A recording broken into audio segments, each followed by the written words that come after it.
Okay, how does the clicker work? Forward and back. Okay, brilliant. Well, hello, everybody. If you haven't known by now, I think it's fairly obvious. I am Eloise. Nice to meet you. And yeah, just in case you didn't know, I just thought I'd, name tag. Yeah. So yes, I am Eloise, and I'm a web designer and developer, and I run my own web company called This Is Eloise. Who am I, and why can I tell you this stuff? Well, the long, sort of boring story is that I always coded as a hobby. I've got very much an educational background in art and design. I've got a degree in digital communications, and I've worked with quite a few agencies, now running my own business. But where it all began, I think, is a much more interesting and relevant story. So hands up, show of hands, who remembers MySpace? Who here? So quite a few of you. So MySpace was the Facebook before Facebook, if you like. So, you could add friends, you could send messages, you could post statuses. But the difference was that with MySpace, you could customize your profile with HTML. And I remember one day I stumbled upon this generator where it was very much like Wix or Squarespace, and you sort of played around with this profile. You put colours in that you like, maybe a background, maybe change the font. You click on a button and it spat out this code, and you put this code in your profile, and it made it just like how you designed. And I was absolutely wowed by that. And I started getting into code, playing around with this code, seeing what magic was this. So I really got into code, and that's where it sort of started.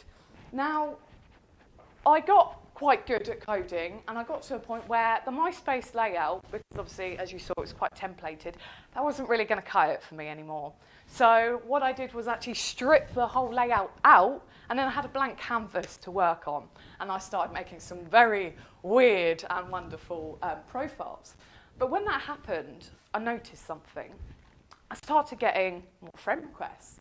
I started getting messages from people going, wow, I really liked your profile. I just had to say hi because I was really gravitated towards it. I started attracting an audience I wanted to attract. Now, I was about 12, 13 years old, and I was at school. And to let you in on a not-so-little secret, when I was at school, I was a massive goth, right? And, when you're at school and you're a bit of a, massive goth, you're the weird kid, no one really understands that. So it's safe to say I didn't really have a lot of friends. I joined MySpace to make some friends, but more importantly, I wanted to make a certain type of friend. So when I started building these very sort of weird, wonderful gothic profiles, that's exactly what I got, And before I knew it, I had a community of people that I could discuss, I don't know, the latest Marilyn Manson CD, for example. So I really took that with me over the years because I've seen it time and time again. Those are the ones that have the personality, they attract attention, but they also attract the right attention. And I took that with me over the years because if I'm being honest, most websites I see are kind of shit, if I'm being honest. They're clunky, they don't work very well, they're still not mobile friendly or secure. Now, so these two things I do want to highlight because this is very important. So mobile friendly means that it works well and looks good on mobile and tablet devices. And I think mobile and tablet overtook desktop usage in about 2015, I think it was. And then in 2016, I think it was Google's Mobilegeddon. So Google turned around and said, we're looking at your website from a mobile perspective.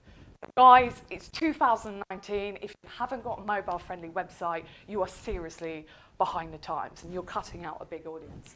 If you're not sure if it's mobile-friendly, type into Google, is my site mobile-friendly? They've got a tester, they'll tell you. A lot of websites still aren't secure. So this means that so when you secure your site, you need to get what's called an SSL certificate. And this is the green padlock on your website that says, this website's secure. If you don't have this, you're going to get a message, well, your visitors will get a message when they land on your site and says, whoa, this site's not secure, hackers are going to be stealing your data. Are you sure you want to visit this?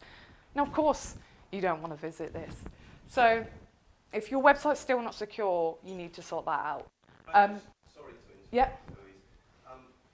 The security is between the browser and the server, and it prevents able to alter and change things. Now, that's important because if somebody's putting their details into your website, their form or their login details, that means that a hacker can intercept that information if it's not encrypted. And under GDPR, you have a fairly high bar of data security that you need to be getting over, and that's one of the things that can put a big tick in the box. Absolutely, yeah. And if you're not sure if you have a SSL certificate, well, the padlock will tell you, but speak to your hosting. You know, people like GoDaddy, TSO, host to them because they'll be able to sort one out for you. All right. But yeah, a lot of websites I see are still very boring and they don't communicate effectively with the audience, and that's very much what we're going to be going in today. Because when you don't communicate effectively with your audience, you're not going to get those leads, you're not going to get those sales. And what happens when that happens? Your business fails, essentially. So most websites see are kind of shit. I'm on a mission to change that. I'm very much about adding personality to the web. So my first question for you today is, what's yours? What's your mission? So when you want to communicate with your audience, it's important to think about the foundations for your business. Because if you're not sure what you're selling, how are you going to sell it? If you're not sure who you're targeting, how are you going to target at that audience? So I'm not going to go into too much of the business foundations, but you need to have that down first. And we, at Signal, we run a lot of workshops about business foundations. But when you do start reviewing and planning your website, get into that mindset of the foundations first. Who am I trying to target here? What do they like? What am I selling? Why am I selling? So the first thing I want to go through today is to page with purpose. So for each single page on your website, it needs to have a purpose. And what do you want people to do when they actually get there? So sit down and map out each page, but do it individually. I was working with a client, and I think we were working on the services page, and I said, right, what do you want people to do when they get here? And he was like, oh, well, I kind of want them to book in a call with me, but that's okay, because they'll see that from my homepage. So a lot of the time, a lot of this idea that a website journey is very linear, you know, they go on your homepage, they then look at About Us, they then look through some services, they may read a few blogs and then make contact. It's not always like that. Your website visitors could come in at any point. You know, they might find you from a blog on Google and then think, right, these guys look good. Do they do what I need them to do? Yes. I'm going to look at their services page. Great, fantastic. Contact. They might not go to your homepage. They might not read about you. So for each page, you want to have that purpose, and you want to avoid choice paralysis, because we're already so bombarded with messages every day. So it's important that we have a primary purpose for each page, because if you can see from these examples, you know, what's going on here? What do you want me to do? There's hundreds of things I could do here. So, and a lot of the times, there's a lot of people who are almost very scared of white space. You know, I don't know if it comes from like advertising in papers times where you pay for that space, but everyone seems to want to clog up the space. But what happens is you bombard people. You have this sort of choice paralysis. So if you let the information breathe and focus on one purpose at one time, that's going to really help you out. So for each of those pages, you want to have, I would say, no more than 3 options per page. So 3 actions. Okay, 5 if your site is a bit more complex, but usually aim for 3. And the reason is because usually people fall into 3 categories. You've got the people that are ready to buy now, you've got the people who need more information, and then you've got the people who are not ready at all. So how are you going to cater to these? You know, if they're ready to buy, what do you want them to do? And analytics is really helpful here. So if they need a bit more information, maybe they just need to read a bit more down the page. Maybe they need to go. So for me, I noticed that anyone that came to my work page, if they weren't ready to convert, they go to my services page. And anyone who was on my services page that wasn't ready to convert went to my work page. So my secondary action was that. Sorry, I'm just going to grab some water.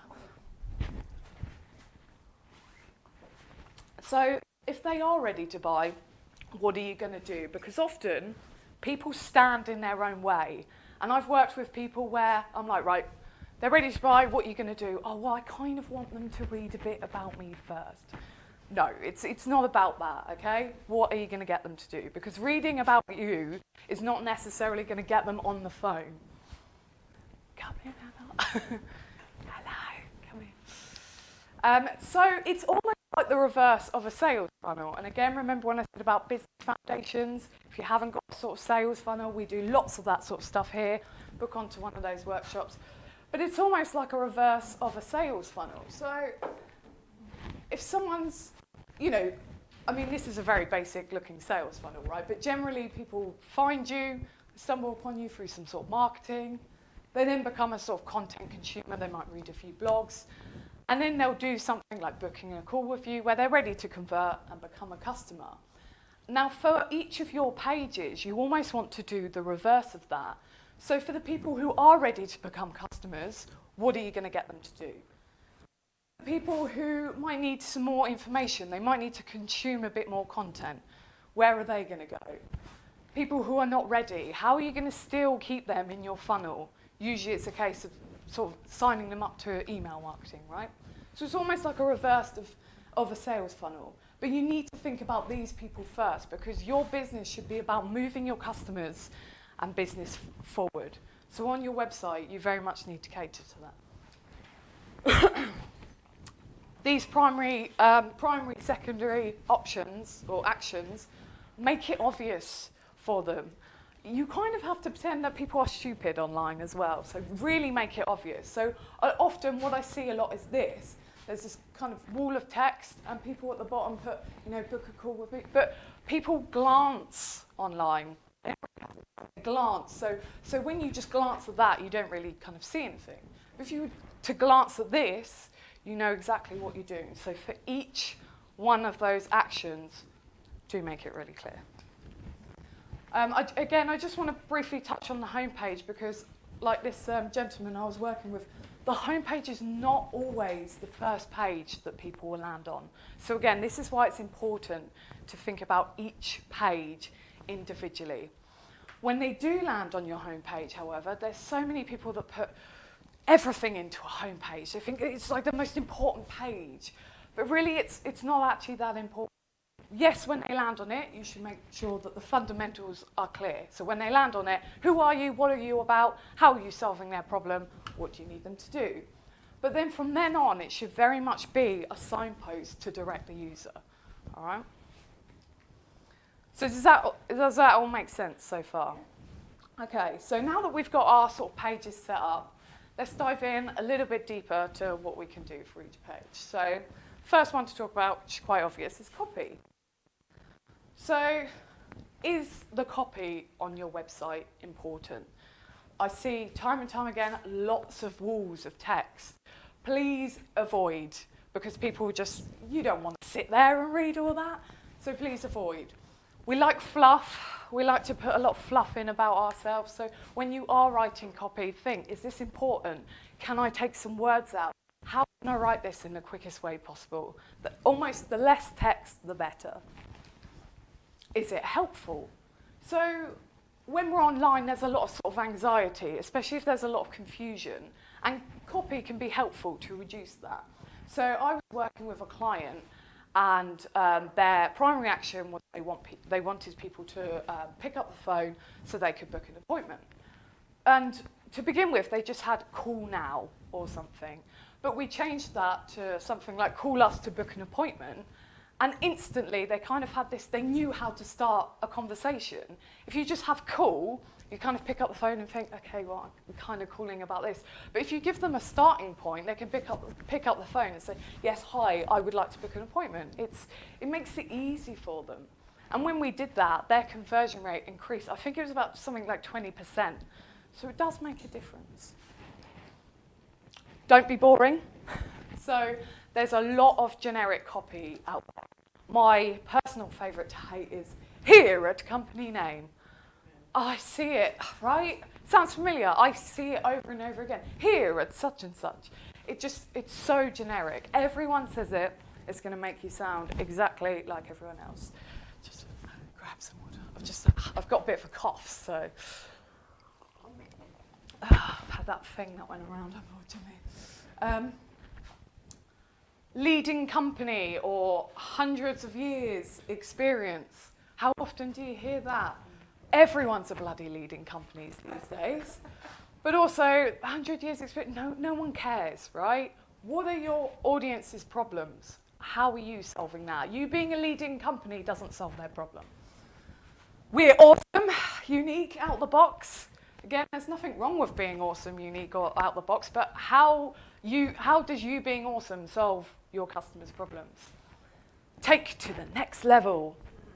Now again, this is something that I very much do. I take a website that's kind of a bit boring and I take it to a next level. But with my marketing, I explain how I do that. And rather than just saying next level, my thing is I turn your site from meh to magnificent. So I'm saying next level, but I'm not saying it in such a generic way, you know? We tailor to your needs. Bet a few of you have heard that quite a lot. I hate this one for two reasons. One, again, it's very generic, everyone says it. But two, you're assuming that your audience knows what their needs are. So for me, especially for people who tailor, when you say you tailor to your needs, usually that indicates a bespoke service, right? Very much of what I do is a bespoke service. But more often than not, my clients come to me and they say, I've got a problem and I don't know what I do. They don't know what they need. So, you know, make that obvious for them. Achieve your goals. Again, a very generic sentence. And there's nothing wrong with helping a client achieve their goals, but it is much more effective when you paint a picture of how you're going to achieve that goal. Get them to imagine the outcome. Why not pick up the phone and call us today? Sounds very infomercial, doesn't it? I see this more on Facebook posts than websites, but I did want to mention it because, again, it's such a generic thing. Why not pick up the phone? Why? I don't know why. You're not telling me why. I don't know. And normally it's you know, before it's something like, here at company name, we're awesome. We take you to the next level and help you achieve your goals. Why not call us today? Sounds very familiar, doesn't it? So, yeah, so don't be boring because you'll be bland and you'll blend in with everyone else. Can I just offer some additional value here? Copy should be as long as it needs to be and no longer. Okay, the way to do that is to read it out. Okay, and if you read it out and get bored halfway through, think about how the people who are coming to your website are thinking. And you can afford to be conversational. I was working with a lady on her rain pack collection, and all her descriptions were functional. They told you what you were buying. But I've said to her, she wants to be able to celebrate the Great British Summer.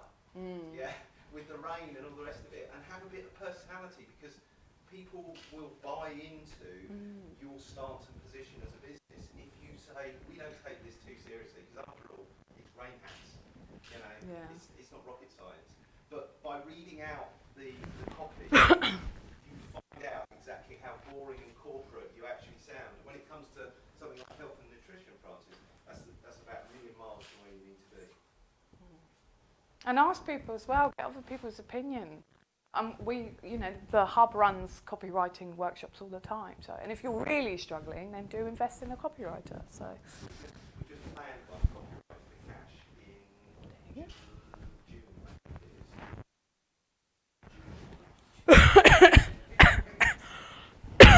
Excuse me. Which brings me nicely on to my next point. It's about them. Stop weeing on everything. There's a lot of we in the internet nowadays. We're awesome. We do this. We do that. We don't care, to be honest. What does that mean for me? How are you helping me? And how, you know, when you focus on them, it entices people. So how are you going to entice people in? One thing that I see very, very frequently on websites is subscribe to our newsletter. It's very boring. Why should I care? It's not fun. So this is an example of a client of mine. She sells fabric, and rather than subscribe to our newsletter, we had Let's Get Social. Bit of a pun. Everyone loves a bit of a pun, right? But instantly it's more interesting. Rather than, you know, keep up to date with our latest news, it's 10% off and free delivery. How can you say no to that, you know? And she gets thousands of sign-ups through this. So think about how you're helping them. How does it bring them in? How does it entice them? Just want to say on that as well, because there's a lot of service-based business here. It might not be 10% off. It might be, lead magnet. We're going to be over that. So yeah, it might be a top tip. So it's not just discounts, but what are you going to do for them, basically? What's it called? Ethical bribe. That's the one. So let's dive in a bit deeper, because we're here today to talk about communication. It's not just the text. What does your website feel like? So it's very much like when you buy a house. When you're buying a property or when you're renting a property, I think it's within like 3 seconds, you've already made your mind up of whether you want to be there or not. And it's very much the same for your website. As soon as someone lands on your website, they're going to decide very quickly, I'm in the right place and I love it, or I'm not sure about this, I'm going to click off. So let's talk about colours to begin with, because colours are very good at creating a mood. This is a client of mine. She's just about to launch her new website, and our sales call was brilliant, because of she really wanted to work with me, but she said, Eloise, I've got to be honest, I kind of don't like your work. And I was like, okay, so you really want to work with me, but you don't. What's going on there? What is it? And she said, well, it's just a lot of your work is very like clean and bright. There's a lot of white space and there's lots of pops of colours. And I was like, okay, so what is it you don't like about that? Well, so her yoga club focuses very much on mental health. You know, a lot of the people that come in is because of like a depression sort of side of thing, anxiety sort of side. She said, there is a sort of mood there that I need to cater to, and I'm worried that the sort of white and poppy colour is going to put people off. It's quite funny because my favourite colour is actually black. But I said, that's fine, we can create a mood there, So even though her site, it's dark, but it's not. It's creating that mood, that's catering for the right audience. Because when you're depressed or anxious, you don't want to land on a yoga website and see everyone in their happy yoga pants and dancing around. So it's about creating that mood, right? Which colour is very good at. Images, icons. First things first, are they fuzzy? Because if you've got fuzzy images, that is not good for anybody. Are they on brand? Are they communicating your brand values effectively? Again, with the fuzziness, so images can help reduce anxiety. So if you're a product maker, if you've got like one sort of fuzzy image of a product, people are going to be like, I'm not sure what I'm buying here. And, if you've got clear images, and like take for a dress, for example, if you've got images of it on a mannequin, on a person, in a situation shot, if you've got images of the back, close-ups of the detail, people will instantly see exactly what they're buying. They're more likely to buy it. And it's the same with, again, take my client who runs a yoga club. There's a lot of anxiety about doing something for the first time, joining, especially from the audience she has, going into a strange yoga club, it's a big deal, right? So when you have images that represent, this is the class, it shows the class, you're then going to be less anxious because already you can visualize where you're going to be, the types of people that you're going to be with, who the instructor is. It reduces anxiety, and that's a big deal online because it's a very digitalized world. So when you can almost humanize it, you're going to be able to relate to people much more quickly. Stock is fine if it's used correctly. So online, we see a lot of this. This is original stock. There's a lot of this. These pictures are sort of so outdated now. We just see them so everywhere. They look generic, but also they're really unrealistic. That's the hardest working woman on the internet. I'll tell you about this. I'm coming to that, don't you worry. So I think for this, I searched something like business meeting. Hands up, who looks like this in a business meeting, right? All smiles around. Who looks like that, right? Everyone standing around pointing at a computer. no, he looks like he's just showing them a meme, like, or a cat video. No, it's all very unrealistic. As Stuart pointed out, this is our resident headset girl. She appears on the internet all the time. In fact, call us today. Why not call us? Yeah, it's terrible. This picture of the headset girl is used so often. It's so generic, and it's. I hope so. Yeah. She's making a mint because she works in a call centre in Mumbai. She works for an engineering company in London. She's everywhere. Yeah. Yeah, and it's just so unrealistic. And also, if you're a small business and you put a shot of a headset, no one's going to believe you. I'm sorry, they're just not. Waiting to take your call. So this is stock 2.0, as it's called, and again, stock is quite generic because it is appealing to a wider audience. But this type of stock, it's a little bit more believable, all right? This looks like a meeting that you can believe. This, you could sort of imagine that that's an architectural meeting, right? This, I could imagine that would be your team. It is still generic, and it's not ideal to use stock, but it's still believable. So if you're posting hundreds and hundreds of blogs, or you don't have that big repertoire of images, then okay, fine, go grab a stock photo. But if it's like your sales pages, your homepage, you will want something that caters to you. But that's not to say that I don't like stock, but you've got to use it carefully. So I do use a mixture of professional branded photos and stock. But when I do, it actually takes me quite a while to look for stock because it has to be right for me. If you look at my sort of stock photos, they are on brand. They have my colours. There's a certain style to them. So it's not like, right, I just need to grab a picture of a notepad. I need to get an iPad picture. It's all very, like if you looked at this and you hadn't seen this stock before, you wouldn't know it was stock. So you have to use it correctly. Again, we briefly touched on this. And I just want to reiterate, you really do want to avoid choice paralysis. And thinking about those free actions you have on the page, hierarchy is really important because which one are you going to gravitate to? Which one are you likely to go to?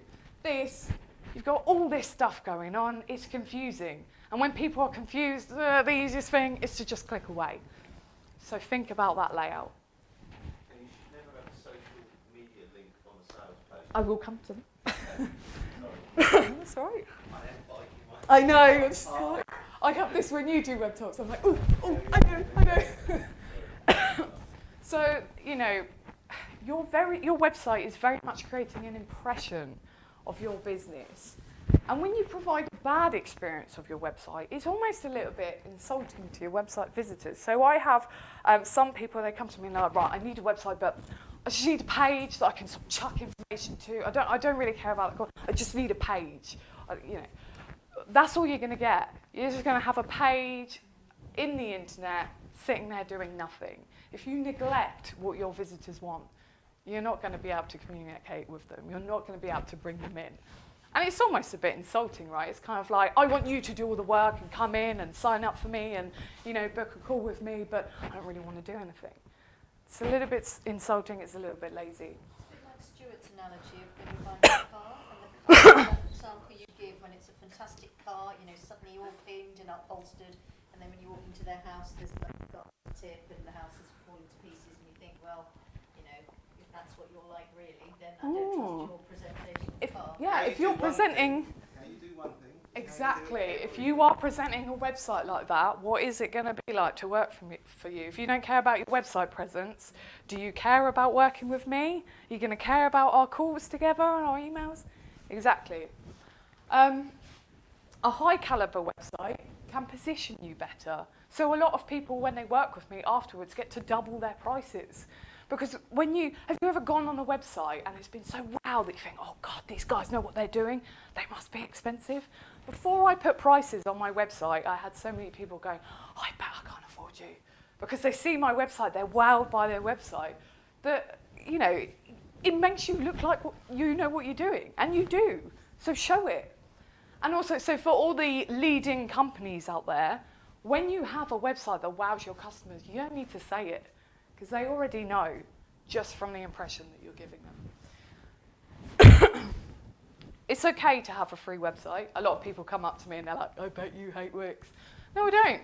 Wix has its place, especially in the beginning and with business foundations. If you're just starting out your company, you're really confused about your business foundations, your company and your foundations are probably going to change quite rapidly when you first set up. So it doesn't make sense to invest in someone like me or Stuart to begin with. Get a Wix site, it's fine. But just don't make it look like it's a Wix site. So I'll give you an example. So this is a friend of mine, Hannah. She runs a counselling company, and she's got a Wix website, but she's invested so much time into making this look good, and it does. She has a good website presence. And she's also paid a little bit to get rid of the advertising and the bar. So to give you another example, I won't tell you who this is, I don't want to embarrass her, but she's got a Wix website, and she came to me and she said, I'm really struggling to get leads, people leave my site quite quickly, what's going on?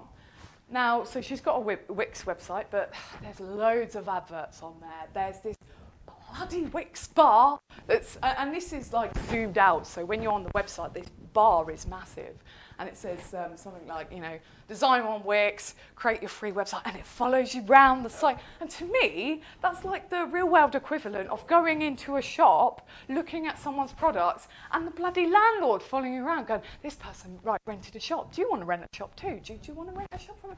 It's weird, it's unnecessary, it's got nothing to do with your business. Now I'm going to have a little bit of a rant here, because so I actually looked at the Wix sort of memberships and how much it costs to get rid of the bar, get your own professional domain name, get rid of the adverts. £6 a month. Is that it? £6 a month. You probably spend more on coffee per month than you do that. If you're not prepared to spend 6 months to just improve your web presence that little bit more, I really do feel for your business. And if you are, at some point, we all have to do it as business owners, we have to invest money at some point. But £6, is that it? If you are not prepared to invest in yourself and put money into yourself, why the bloody hell would anyone else? Now I get it, some people might just be starting out, they might be dipping their toe in the water, they might be part-time. But generally what you invest is what you give back, because that to me says I'm too scared to invest in my business right now, so you should be too. The biggest tool in salesman's toolbox is confidence.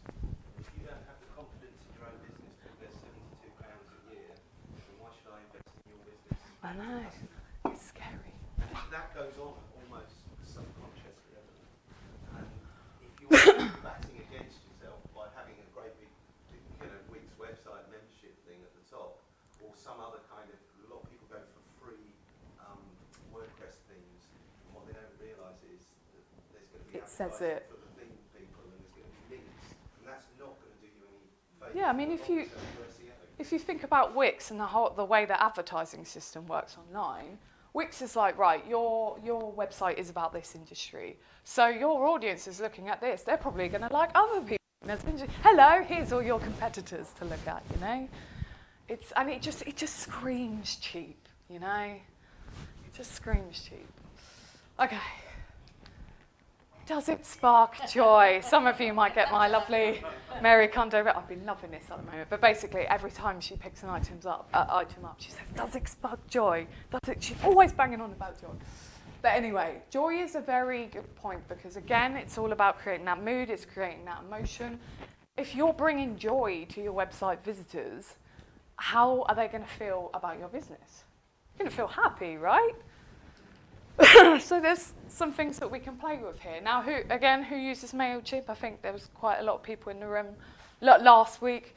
So some of you may be familiar with this setup. Now, MailChimp is a emailing service. So when you're about to send an email out, it's quite a bit of a nerve-wracking moment. You're kind of like putting your finger on the button. Oh, God, I've got to send this out to like 2,000 people, and I've done it all. It's a bit of a nervous moment. So MailChimp actually has this gif of the monkey. Oh, he's so close to pressing that button. And then when you press that button, there's a bit of a relief. And the monkey literally hides the screen. It's like, yes, you've done it, awesome stuff. And this is brilliant because they've really understood the way, the emotions that their visitors have in which scenario. These are animated. Yeah, they're animated. So we literally high-five. And when they first launched this went, I hate this word, but it went viral. Everyone was crazy. Everyone was tweeting. There was some guy that was like, did my website just high-five me right now? That is awesome. So, it's a very emotive thing. And this is brilliant because people buy on emotion. I think it's 80-20 rule. 80% of the decision is emotion, 20% is logic. How often has you chose to work with someone because you just liked them, you liked what you're about? I have a lot of clients that come to me and they're like, yeah, okay, I know you're more expensive, but actually, I really like talking to you. I like your personality. It's an emotional thing. So it's quite fun to be able to play on that. WeTransfer, another example. I was really drawn to this because it's just such a simple thing, but I thought it was brilliant. So WeTransfer, for those who don't use it, it's just a file transfer service. So you upload your files, you put your emails in, and you send it off. Huh? yeah. The download only lasts for a couple of days. So yeah, if you are receiving a WeTransfer file, make sure you download that file.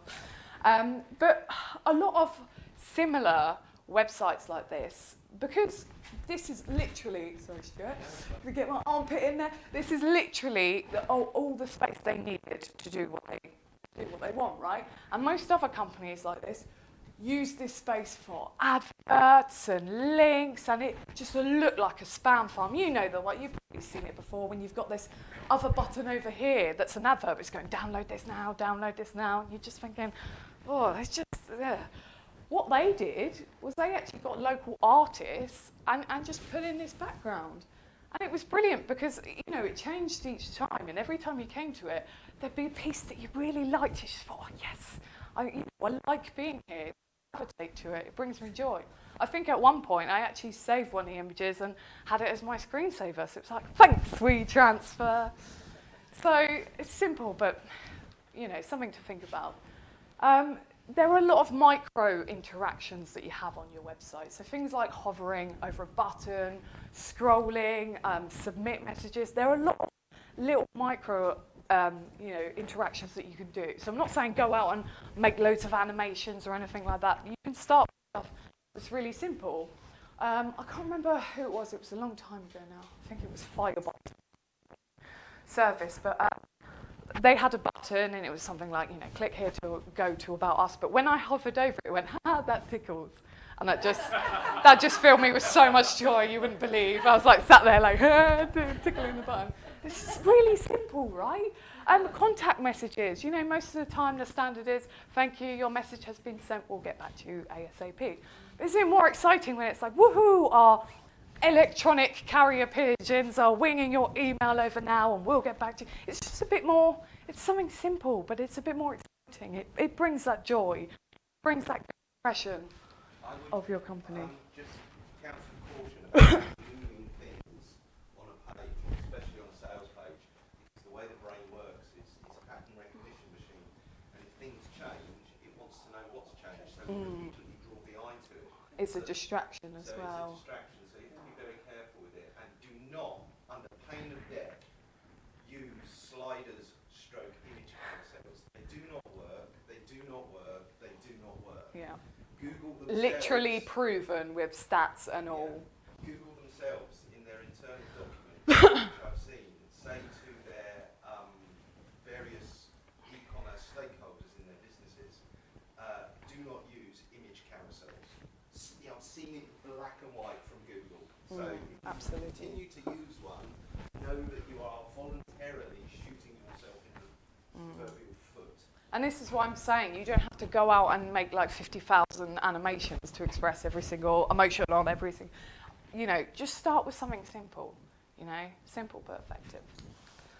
I'm just going to briefly touch on my last 2 points. Blogging. I just want to briefly talk about blogging because at the moment I think it's underused and underrated. I think probably about 5-10 years ago, everyone had a blog. And I think now that social media has kind of come up, I think lots of people sort of moved over to social media to blog. But blogging on your website is still really important, and here's why. So first, it's a great way to communicate with your audience. It gives you that voice, and it builds up a picture of what you're about. If I land on a website on someone's blog post, I'll go back to the blog page, and just by looking at what they've written about, just the headings, I will instantly get an idea of who they are, what they stand for, what do they do. So blogging is a great way to give your company a voice. It gets to position you as an expert, you know? If you're giving your industry knowledge out, you know what you're talking about, and you're showing people that you know what you're talking about. It shows that you're helpful. How I see so many pushy, buy it now, call us today. We don't gravitate to that. We gravitate to people that are helpful. So when you are having, you know, helpful blog posts, people will resonate with that. They will have a good impression of your company. It's great for SEO. What's that thing you say about the 52 pieces of content? Oh, the difference between you, your business as 52 pieces of content. So if you could focus on 52 pieces of great value content, then you're much more likely to find yourself for local search on the top in the top 10 of the organic search results. The way I always try and explain it to people is your website is a car, your content is the petrol. If you want your car to be moving around the internet, you have to constantly top it up. Yeah, absolutely. And also, you're essentially, not that you're keyword stuffing, but you are, the more content you have, the more you're signaling to Google saying, this is what I'm about. So you're much more likely to get put in those searches that are important. Is that, if you were, say, prepping for a website and you thought, well, I'll get my 52 pieces of content ready and upload it all at the same time? No, don't get 52 pieces of content ready because you'll just... It's just you're in static, your own isn't it? way. Exactly, yeah. But don't worry about putting up 3 or 4 blog posts at the same time. Yeah. Unless you are using it as part of a content strategy. So there are different ways of using different content to provoke the right interactions and the right results.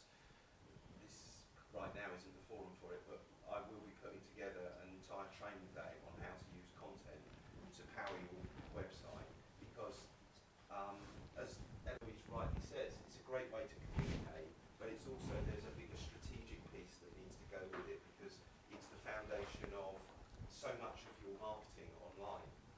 And the two things that most people say when I'm talking to them about it is, I don't have time.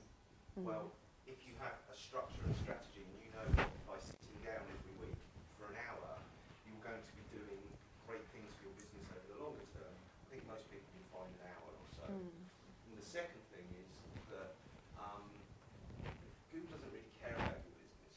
Okay? Nobody cares about your business like you do.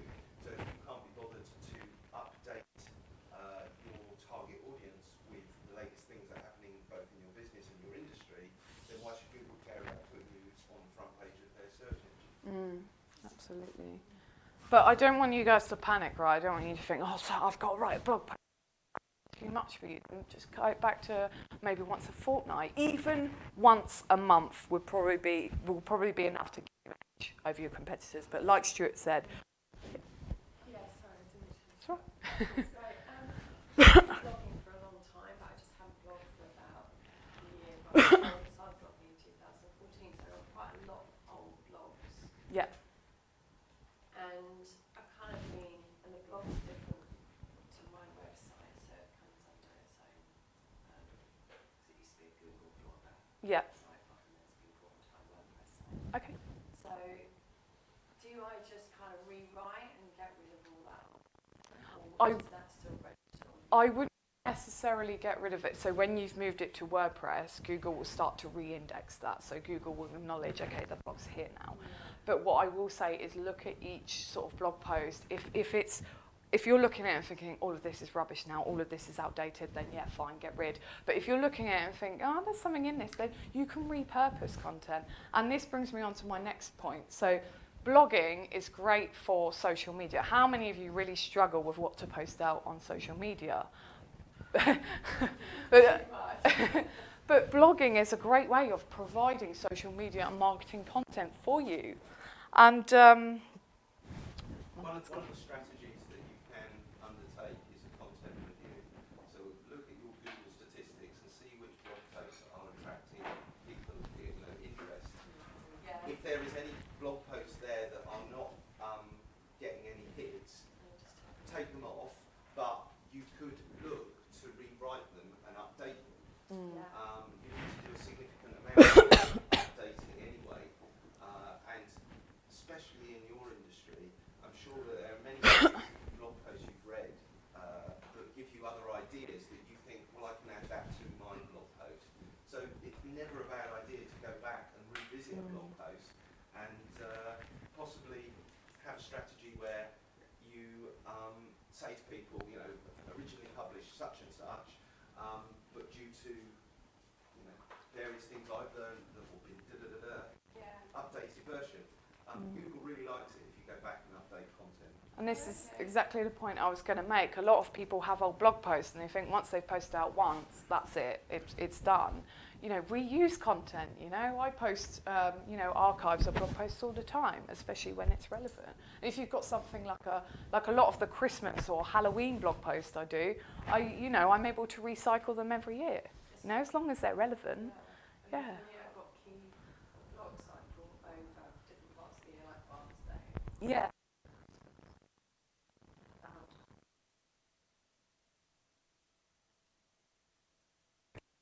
And again, every year, just roll around and... It's what you were saying before, we all evolve as businesses and as business people. So if we're going back to a past post and say, well, since I wrote that, I've had, and then give a case study of an example of somebody that's done something that's built upon that, you're showing that actually you're still current in the industry and that you're using your experiences and back experiences to evolve how you work now with your clients and building on that credibility that you've developed. I'll give you a really quick way of creating a blog post. Okay, so I've used this website loads of times. Answerthepublic.com. So go to answerthepublic.com and type in keywords that you want to be found for. So it might be what sort of keyword do you want to get found for? Apps. Website apps, mobile apps. Yeah, so let's type in mobile apps. Mobile apps. So go to answerthepublic.com, type in mobile apps, and it will come back with, and I've said this so many times that I know it off by heart. Answer the Public is a search engine that searches search engines about searches on search engines, and it will give you a series of answers of results that will be questions that people have asked. Now, some of it is junk, it's random stuff, and you think, why would somebody search that? But what it will do is show you, they've started putting a heat map on it, so which ones are the most popular ones, but also it gives you an insight into what your target audience are thinking. So let's say somebody puts a question which is, how much is a mobile app? How much is a mobile business app? You can start to think to yourself, oh, those are questions that need people to answer. A quick way of doing it is take 10 of them and interview yourself. So literally put a microphone and record. I've been asked this question about how much or what time how long does it take to create a mobile business app? This will depend on a number of factors, blah, blah, blah, blah, blah, blah, blah, blah. And then if you answer each one of those over about 2 or 3 minutes, top level answer, there's then a website called rev.com. Rev.com charges a minute transcription. So if you did 5 questions, come to 10 minutes, rev.com, they will transcribe it into text, and then you can tidy it up and stick it as a blog post. So REV? rev.com. And so the time it takes to do a survey on the public, a couple of minutes, time it takes to interview yourself and edit and get an hour, you've got yourself a really useful blog post, and it's cost you like $10, $15. Now, I'm not suggesting you do that every week, because it could get expensive, but if you're pushed for time and you want to create a blog post quickly, that's a really good way. And most people can talk and think about their business, and like Eloise, she's standing here talking about this, but she could dictate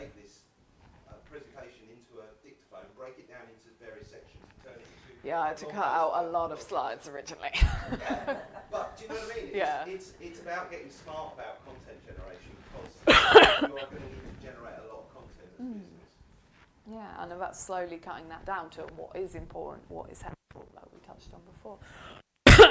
Another reason why blogging is good is because it provides newsletter content as well. So when you were saying about making, 5 top tips, I started to give loads of stuff out on my blogs, but then I realised that actually if I give my 3 top tips to my bloggers, but then my newsletter actually gets the 2 biggest top tips, already there's content for my newsletter that I don't have to worry about thinking up, but there's also, for me, what drives people to my newsletter is the exclusivity. They get my best secrets, they get my top tips, and I've now created that exclusivity to them, so good for newsletter It's a content. really good way of thinking about your newsletter is as an exclusive members club. And you can Yeah, Louise has just gone and grabbed me some. you can think of it, if you start to think of it as an exclusive members club, it starts to go from being this annoying thing that you have to come up with and communicate with to these people want my best information, and then you start to think about how you can nudge them across the line to start paying, and you will start with a very simple, low cost, maybe Eloise could put something together which was 20 things you absolutely must have in place before you speak to a web developer, and I'm going to sell it for $1. And this product will save you hundreds of dollars. It's content generation, and you can repurpose that for marketing, newsletters, lead magnets. It's a great way. If you have a bulk of content, you can tap into that for various different things. I briefly just want to touch on social media. Because there's a lot of sites that kind of have this journey where you spend so much effort trying to pull people in from social media into your website, and then you sit out social media. So quite frequently I see blogs where someone's, they've done an amazing blog post, and then at the end of it they say, go follow us on Facebook to keep up with our news and events. They're on your blog. That's how they're keeping up with the news and events. So if you can, try and keep people, remember those sales funnels. You want to keep them through your website. Because I'm telling you, if you drive people to social, that is a just distraction machine, right? This journey is probably going to go something like this. Like us on Facebook, okay, I'll go over to Facebook. Oh, I've got 5 notifications. Oh, Sarah posted a cat video. I'll go watch that right now. Oh, it's Simon's birthday. Okay, happy birthday. Scrolling through Facebook. Wait, what? Why was I on Facebook again? Oh, I can't remember. It's lunchtime. I've completely forgotten about your business. So try and avoid driving people back to social off your website. If you've got a social competition, that's fine, but maybe make a way for people who are on your website to get involved too. So rather than using content to go to or the call to action like my page, you're suggesting just keep to having the logo badges on there so that people can see that you're on there, and not so that they're aware that you've got it there rather than pushing them Yes, so out me there. and Stuart slightly disagree with this. Stuart's a believer that you shouldn't have them on there at all. It depends on the page. So What's the purpose of the page? If it's a sales page, you don't want them to do anything other than the one thing that sales page is set up to do. So Remember, we contact said page pages makes for sense purpose. because it's part of the communication, but not necessarily on the other bits. So A blog post can work for you because if you want people to share that content, share buttons Yes. are fine Yeah. because Yeah. they're not Yeah. going anywhere. Yeah. I would really sort of question having Insta, Facebook, Pinterest, LinkedIn, and having all of those there because, as Eloise says, you'll just It's a reinforce distraction there's something else out there that's Well, I remember when it first came out, and that's actually was the guide, oh, make sure you're putting them on, make sure you're putting them on. And it's interesting, actually, with hindsight now, with time passing, people are sort of saying, actually, I've never been Yeah. put on. So, Everything yeah. on a web page should be there for a specific reason, and you should know what that specific reason is. The headline's there for something, the image is there to do something, the sub header, the opening paragraph. The Pages copy. with purpose. Pages with purpose, Yeah. exactly. And if you're just randomly filling space because the web designer says, oh, this is what people are doing now, and they've got sliders and what have you, that's the designer driving your business, not you. Yeah? And it's much better to have a 2 or 3 page website with a blog than try and think, right, I've got 10 page, I've got to want to fill 10 pages. Unless each page, as Eloise says, has a distinct and readily identifiable purpose. But like Stuart said earlier, if you are going to have them, don't have them in your header, because you're saying that that's almost like the important thing for them to do.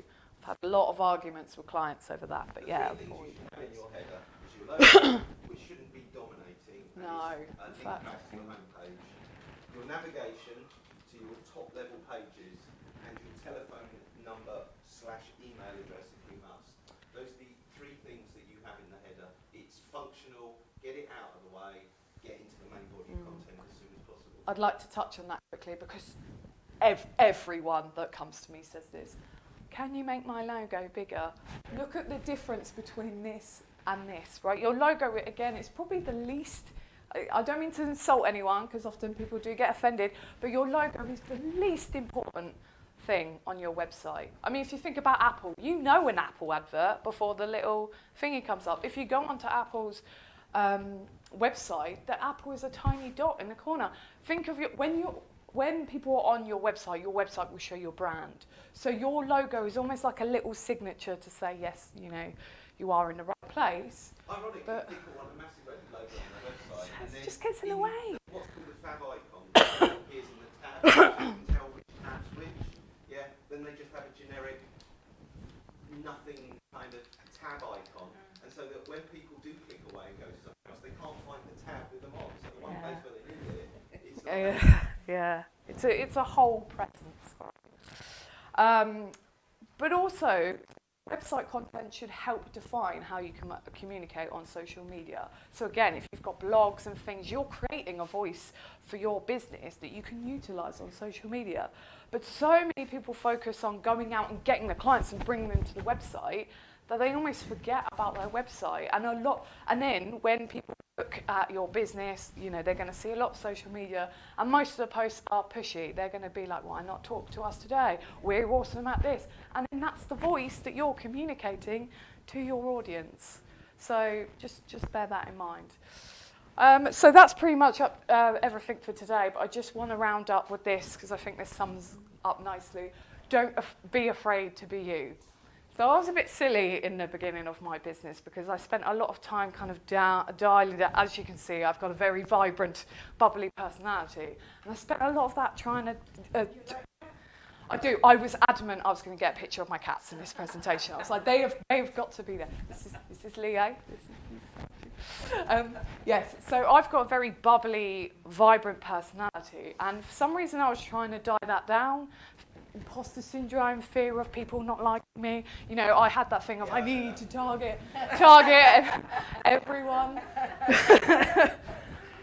But it was so silly when I think about it, because for me, the people that I want to attract are lively, bubbly people with personality. So it was silly. But as soon as I started bringing that out, that sort of spilled over into my copy, into my images, into my branding voice, into everything I did.